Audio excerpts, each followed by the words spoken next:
Uyda tandirimiz yo'q. Qanday qilib tandir nonlarini tayyorlasak bo'ladi deb hali ham o'ylanib o'tiribsizmi? Duxovkada xuddi mandek qilib tayyorlab ko'ring.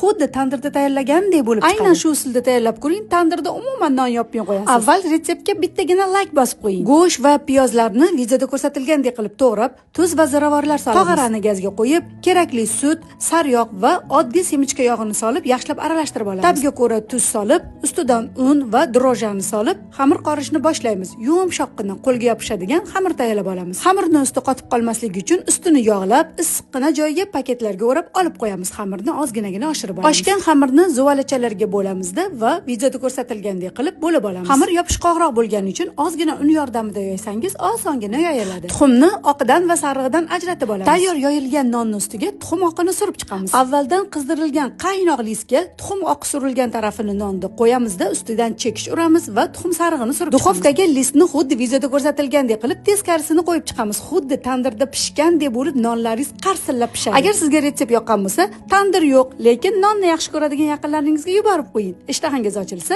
Robiyangizningkiga mehmonga keling.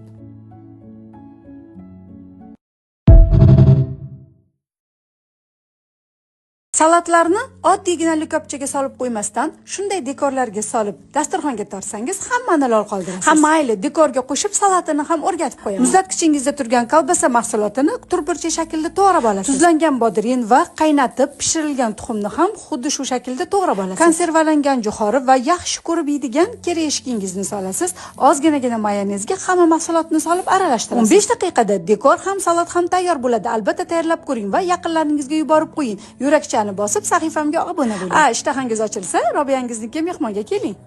Atiga eng arzon 4 ta mahsulotdan bir lish chiqadigan jaydari qarsillagan Napoleonni bir galida uy sharoitida tayyorlab ko'ramiz. Idishga eng sifatli va ishonchli turon uni solib, ustidan sariyog' solamiz va urvoq holiga keltirib olamiz. Alohida idishga muzdekkina suv, bitta tuxum va 1 osh qoshiq uksus solamiz. Yaxshilab aralashtirib olamiz. Tayyor bo'lgan massani urvoqqa qo'shamiz va mushlamasdan videoda ko'rsatilgandek qilib bosib xamir qoramiz. Tayyor bo'lgan massani teng 8 bo'lakka bo'lasiz. Menda har bitta bo'lagi 268 grammdan bo'ldi. Yumaloq qilib zuvala qilib 2 soatga muzlatkichga olib qo'yamiz. Tingan xamirlar osongina yoyiladi. Listingizni o'lchamiga moslab katta qilib yoyib olishingiz mumkin. Menda listim 60 ga 50. Chetidan chiqqan xamirlarni alohida olib qo'yamiz. Ustini bezatishga hali kerak bo'ladi. Qizib turgan pechda 200 gradusda har birini 6-8 daqiqadan pishirib olamiz. Qip-qizil qilib, mana shunday qilib pishirsangiz qarsillagan bo'lib chiqadi. Kremi uchun xona haroratida yumshab turgan sariyog' va zugshoniy molokoni solib mikser qilib olamiz. Krem tayyor. Pishgan korjlarning ustiga tayyor kremlarni solib, videoda ko'rsatilgandek qilib surib chiqasiz. Tayyor bo'lgan korjlarni har birini teskarisini qilib o'girib, kremlab chiqasiz. Chetidan chiqqan xamirlarni ham pishirib,